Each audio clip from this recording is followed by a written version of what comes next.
자, 오늘은 버가모 교회를 향하여 주시는 주님의 말씀을 함께 살펴보도록 하겠습니다. 버가모 교회의 사자에게 편지하라. 좌우의 날선 검을 가지신 이가 말씀하시되. 자, 좌우의 날선 검을 가지신 이가 누구냐? 예수 그리스도시죠. 검이 한쪽에만 날이 있으면 도라고 하고 또 양쪽에 날이 있으면 검이라고 합니다. 지지난 시간에 말씀드렸던 것처럼 여기서 말씀하시는 이 검은 이렇게 단도가 아니고 장검을 표현할 때 쓰는 그런 단어를 여기에 쓰고 있습니다. 그런데 이 날선검이 예수님의 허리춤에 칼집에 들어있는 것이 아니고 예수님의 입에서 나옵니다. 좌우의 날선검이라는 것은 결국은 권세를 말합니다. 실제로 이 버가모라고 하는 도시는 우리가 일반적으로 많이 알려져 있지 않은데 이쪽 지역에 총독 관저가 있는 도시입니다. 총독이 그 작은 도시도 다스리고 그 일대 아시아 지역을 지금 다스리고 있는 그런 지역이죠. 총독에게 바로 이 장검, 좌우의 날선 검이 있습니다. 이 검으로 직접 그 죄인들의 목을 베고 그런 것이 아니라 사형을 언도할 때 이 검으로 사형을 언도한다고 합니다. 다시 말해서 중대한 범죄자들에게 사형을 언도할 수 있는 심판의 권세를 상징하는 것이 바로 이 좌우에 날이 선 긴 칼인 것이죠. 그런데 이 긴 칼이 예수님의 입에서부터 나온다. 입을 열면 막 입에서 막 칼이 막 쑥쑥 막 이렇게 나온다. 그것은 상징적이고 환상 가운데 주님께서 보여주신 것이고, 그것이 의미하는 것은 뭐냐? 예수님의 말씀에 심판의 권세가 있다는 것입니다. 심판의 권세를 가지신 이가 말씀하시되, 이런 의미입니다. 자, 버가모 교회를 향해서 말씀하시죠. 네가 어디에 있는지 내가 안다. 너희 버가모 교회 성도들아, 너희들이 사는 동네가 어떤 동네인지 내가 안다. 그곳은 사탄의 권자가 있는 곳이다. 총독의 권자가 있는 곳이죠. 그런데 그것을 사탄의 권자로 이렇게 표현한 이유는 뭐냐 하면, 자, 총독이 있는 도시다 보니까 이 총독이 황제 숭배 운동을 적극적으로 펼쳤습니다. 그래서 이곳에는 황제 숭배를 위한 신전이 건축되기도 했습니다. 그럴 정도로 열렬하게 모든 로마 시민권자뿐 아니라 이방인들, 또 노예들, 뭐 이런 사람들까지도 황제 숭배 활동에, 그러니까 황제 숭배 종교의 활동에 참여하게 만들었던 것이죠. 자, 이런 상황 속에서 황제 숭배 종교 활동에 그리스도인들이 참가하면 안 되죠. 황제를 위해서 바쳐진 제물을 먹으면 그 우상 숭배에 참여하는 것이고, 그 죄는 신약이나 구약이나 용서받기 어려운 죄가 되기 때문에 그렇습니다. 자, 그런 지독스럽게 성도들을 황제 숭배 종교 활동에 참가시키려고 하는 그런 분위기 가운데 너희들이 신앙을 하고 있구나. 너희들이 어떤 상황 가운데서 신앙을 하고 있는지 내가 잘 아노라. 역시 교회를 멀리 떠나 계시지 않고 항상 곁에 계시면서 성도들의 고충을 충분히 알고 공감해 주시는 주님의 모습입니다. 자, 너희들이 그런 열악한 환경 가운데서 신앙을 하고 있구나. 너희들 중에 있던 안디바라고 하는 사람, 충성된 증인이라고 하는 표현이 따라다니고 있습니다. 사실 이 충성된 증인이라는 표현은 예수님을 표현할 때 쓰는 표현입니다. 그런데 그것을 안디바라고 하는 사람에게 표현하고 있습니다. 이 안디바라고 하는 사람이 어떤 인물인지는 성경 그 어디에도 나타나지 않고 있습니다. 그저 이름이 소개되고 있을 뿐입니다. 그러나 그를 충성된 증인이라고 말씀하시는 것을 보면 그가 살아생전에 주의 복음을 증언하기 위해서 충성스럽게 살았던 것을 우리는 알 수 있습니다. 사람들끼리 인정하는 것은 아무 소용없죠. 그러나 이렇게 주님께서 안디바는 나에게 충성된 증인이었어 라고 인정해 주신다면 그것은 정말로 놀라운 축복이 될 수 있을 것입니다. 그런 안디바가 황제 숭배를 강력히 조장하고 있는 버가모 도시에서 결국은 그 황제 숭배를 거부하다가 순교를 당하게 됩니다. 그런 일이 있으면 성도들이 겁을 집어먹게 됩니다. 야, 우리 계속해서 황제 숭배를 거부하다가 우리도 순교당하는 거 아니야? 그러면서 괜히 약해져가지고 우상 숭배에 슬그머니 참가하는 그런 일들도 나타날 수 있습니다. 그런데 그런 험악한 분위기 속에서도 너희들은 믿음을 저버리지 않았구나. 정말 잘했구나. 그렇게 칭찬해주고 계십니다. 자, 그러나 칭찬에 이어서 책망의 말씀이 뒤따르고 있는데 14절에 보니까 그러나 너희에게 두어 가지 책망할 것이 있구나. 먼저는 너희 중에 발람의 교훈을 지키는 자들이 있도다. 자, 이스라엘 백성들이 광야에서 음행하고 우상 숭배를 하다가 많은 사람들이 죽었습니다. 참 안타까운 일이죠.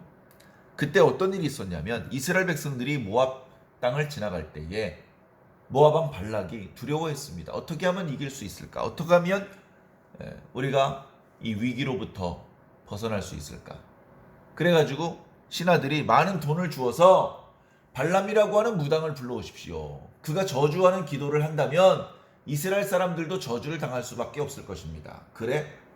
하면서 발람을 불러왔습니다. 그 과정이 있는데 생략하겠습니다. 결국 발람이 재물의 욕심을 이기지 못하고 그들에게 왔습니다. 잘 오셨습니다. 우리 민족을 위태롭게 하는 저 이스라엘 민족들을 저주하는 그런 기도를 해주십시오. 걱정하지 마십시오. 하면서 제단을 만들고 산 위에 올라서 이스라엘 백성들을 향해서 저주 기도를 하려고 하는데 그 순간 하나님이 나타나셨습니다. 너 아무 소리도 하지 마. 내가 너에게 말하라고 한 내용만 말해. 그래서 하나님의 신에 압도되어서 발람은 결국 이스라엘을 저주하는 기도를 할 수 없었고 오히려 이스라엘을 축복하는 기도를 하게 되었습니다. 발람 왕이 막 화를 냈죠. 그리고서 그 말씀에는 별다른 기록이 없는데 나중에 결국 그 발락 왕이 저지른 일을 보면 발람의 꾀를 따랐다라고 기록하고 있습니다. 그것을 보니 발람이 떠나기 전에 아주 악한 꾀를 발람 왕에게 알려준 것 같습니다. 그것은 이런 방법으로는 저 이스라엘 민족을 저주할 수 없습니다. 이런 방법으로는 저 민족을 약하게 만들 수도 없고 이길 수도 없습니다. 그러니 제가 가르쳐드리는 방법대로 하십시오. 저 민족을 도와주고 있는 여호와라는 신을 이길 수 있는 신은 없습니다. 그러나 저 사람들이 범죄하게 만든다면 여호와라는 신이 자기 백성들을 심판하게 될 것입니다. 그러면 여러분들에게도 기회가 있을 것입니다. 저들을 범죄하게 하는 방법은 여러분들 모압과 미디안의 미녀들을 그들에게 보내십시오. 그들을 유혹하십시오. 그래서 그들이 그 여자들과 간음을 하게 하십시오. 그렇게 해서 그 여자들과 친분이 쌓이면 그 여자들이 그들을 우상 숭배하는 곳으로 이끌어 오게 하십시오. 그래서 그들이 함께 절하게 만들고 그들이 함께 우상에게 바쳐졌던 제물을 먹게 만드십시오. 그러면 그들이 여호와에게 범죄하는 것이 되기 때문에 여호와께서 그들을 멸망시키실 것입니다. 그런 악한 꾀를 전해 주었어요. 지금 그 말씀을 하고 있는 것입니다. 그러니까 이 버가모 교회 성도들 중에 이런 발람의 교훈을 지키는 자들이 있다. 황제 숭배 안 해도 돼. 그냥 거기에 바쳐졌던 고기만 먹으면 우리 죽이지 않는데 누군가 그렇게 꼬드겼을 것입니다. 아 그래? 뭐 고기만 몇 점 집어 먹으면 우리 머리 숙이지 않아도 되는 거지? 그래서 그것은 괜찮은 줄 알고 그런 행동을 하는 성도들이 일부 있었다는 것입니다. 그러나 그것은 하나님께서 바라시는 방법이 아닙니다. 그저 우리는 대쪽같이 우리에게 주신 믿음을 지켜야 하는 것이죠. 하나 둘 허용하기 시작하다 보면 우리는 결국 음행을 저지르게 되고 우리는 결국 우상의 제물을 먹게 될 수밖에 없습니다. 또 15절에 이와 같이 니골라당의 교훈을 지키는 자들이 있도다. 니골라당의 교훈을 지키는 자들이 있도다. 니골라당의 교훈이 정확히 뭔지는 말씀하고 있지 않습니다만 역시 비슷한 상황이 전개되었던 것 같습니다. 앞에 에베소 교회는 니골라당의 행위를 미워하기 때문에 칭찬을 들었지만 그러나 이 버가모 교회에서는 그 니골라당의 행위를 그 교훈을 지키는 자들이 있기 때문에 주님께 책망의 말씀을 들었습니다. 그러므로 회개하라. 발람의 교훈을 따르지 말아야 되고 니골라당의 교훈을 버려야 됩니다. 오직 예수 그리스도의 복음만을 따라야 하는 것이죠. 그렇게 회개해야 된다. 회개하지 않으면 내가 속히 가서 내 입의 검으로 그들과 싸우리라. 발람의 교훈을 따르며 니골라당의 행위를 하는 자들에게 주님께서 심판의 검을 휘두르시겠다. 주님과 싸워서 누가 이길 수 있습니까? 복받기 위해서, 구원받기 위해서 교회 나와서 주님께 심판을 당해서야 되겠습니까? 이것이 바로 발람의 악한 꾀였던 것입니다. 사랑하는 성도 여러분, 지지 말고 이기시기 바랍니다. 17절에 귀 있는 자는 성령이 교회들에게 하시는 말씀을 들을지어다. 이기는 그에게는 무엇을 주시느냐? 만나를 줄 것이다. 이기는 그에게는 만나를 줄 것이다. 만나는 광야 40년 행군 기간 동안에 이스라엘 백성들이 먹었던 양식입니다. 참 신기한 양식입니다. 하나님께서 주신 양식입니다. 한두 명도 아니고 장정만 60만이나 되었던 사람들이 여자와 노인들 어린아이까지 합하면 200만을 넘는 이스라엘 민족 공동체가 광야에서 농사도 짓지 않고 무역도 하지 않고 그런 척박한 땅에서 40년 동안 한 명도 굶주린 사람이 없었던 그 놀라운 그 능력의 만나. 오죽하면 하나님께서 우리를 먹이셨다는 것을 증거하기 위해서 만나 중의 일부를 금 항아리에 담아서 성막에 보존하게 하기까지 했던 바로 그 만나였습니다. 이스라엘 백성들은 이 만나와 관련된 어떤 그 설화가 있습니다. 바벨론 왕 느부갓네살이 예루살렘을 포위하고 예루살렘 성전을 파괴할 때에 선지자 예레미야가 언약궤를 급하게 빼돌렸다.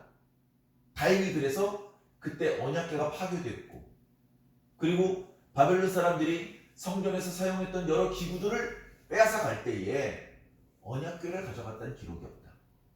그것은 선지자 예레미야가 그 언약궤를 안전한 곳에 숨겨놓았기 때문이다. 그래서 뭐 예전 유대인들의 구전에 보면 시내산 어디에 숨겨놓았다. 그렇게 또 그런 전해지는 이야기가 있습니다. 그렇게 되었다가 예수 그리스도께서 그러니까 메시아가 오실 때에 예레미야가 다시 나타나서 거기에 있는 만나를 이스라엘 백성들에게 나눠줄 것이다. 그런 이야기가 있어요. 그건 정설은 아닙니다. 우리 그리스도인들이 믿어야 될 내용은 아니에요. 근데 이게 당시 유대인들에게는 그런 전설이 있었던 것이죠. 자, 그러다 보니까 만나를 줄 것이다. 만나. 다시 말해서 메시아를 만나는 구원받은 백성들이 얻게 될 신령한 양식, 그것을 얻게 된다. 이거 먹으면 어떻게 되겠습니까? 영생하는 것이죠. 영생. 자, 그 다음에 뭘 주시냐면 흰돌을 준답니다. 흰돌. 여기에 담겨져 있는 의미가 또 많이 있는데요. 당시의 풍속대로라면 자, 경기에서 이겼습니다. 올림픽 경기 같은 것이 있잖아요. 운동 경기에서 이겼어요. 어떤 사람은 높이뛰기에서 1등을 했고 어떤 사람은 단거리 달리기에서 1등을 했습니다. 그 1등을 한 사람들에게 돌을 줍니다. 흰 돌을. 그 돌에는 당연히 1등한 사람의 이름을 새겨 놓았겠죠. 그래놓고 그 대회 마지막 날 시상식장에 그 돌을 가지고 있는 사람만 들어갈 수 있습니다. 그래서 그 돌을 보여주고 면류관을 받는 거예요. 면류관. 그런 어떤 과거의 전통을 비추어서 너희들은 이긴 자다. 운동 경기에서 이긴 것이 아니고 영적인 전투에서 이긴 자다. 그 흰돌에 새 이름을 기록한 것이 있으니 받는 자밖에는 알 사람이 없다. 자, 이 새 이름은 이 흰 돌을 받게 될 사람의 이름이라고 그렇게 생각하시는 분들도 있지만 요한계시록의 말씀을 종합해 보았을 때에는 예수 그리스도의 우리에게 알려져 있지 않은 새로운 이름이 거기에 기록되어 있어서 예수님과 함께 1000년 동안 왕노릇하게 될 사람들은 그 이름을 알게 된 것을 말씀해주고 있는 것입니다. 자, 이 흰돌의 의미가 너무 좋아서 저희 모교는 학교 이름을 흰돌대학교라고 할 수는 없기 때문에 백석대학교로 이름을 붙여서 후진들을 양성하고 있습니다. 어찌되었건 사랑하는 성도 여러분, 오늘 버가모 교회를 향하여 주시는 주님의 말씀을 오늘 우리 완주중앙교회 성도들에게 주시는 말씀으로 믿고, 비록 우리가 처한 상황이 녹록한 상황은 아니지만 다소간의 어려움이 있는 상황이지만 그럼에도 불구하고 우리들의 믿음을 저버리지 말고, 우리들의 믿음이 흔들리지 말고, 그리고 여러 가지 순수한 예수 복음 이외의 발람의 교훈이라든가 니골라당의 교훈과 같은 것에 흔들리지 않아야 될, 예수 복음 이외의 잘못된 교훈을 정확하게 분별해내고 용납하지 않아야 됩니다.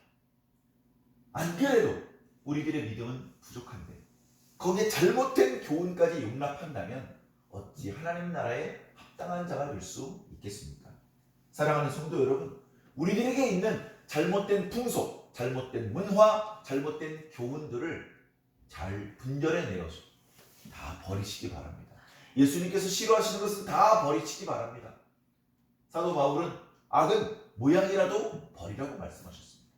그렇게 다 버리고 주님께서 기뻐하시는 모양으로 우리들의 삶 가운데 채우시기를 바랍니다. 오늘도 그렇게 주님을 기쁘시게 하는 하루가 되시기를 예수님 이름으로 간절히 축원합니다. 아멘.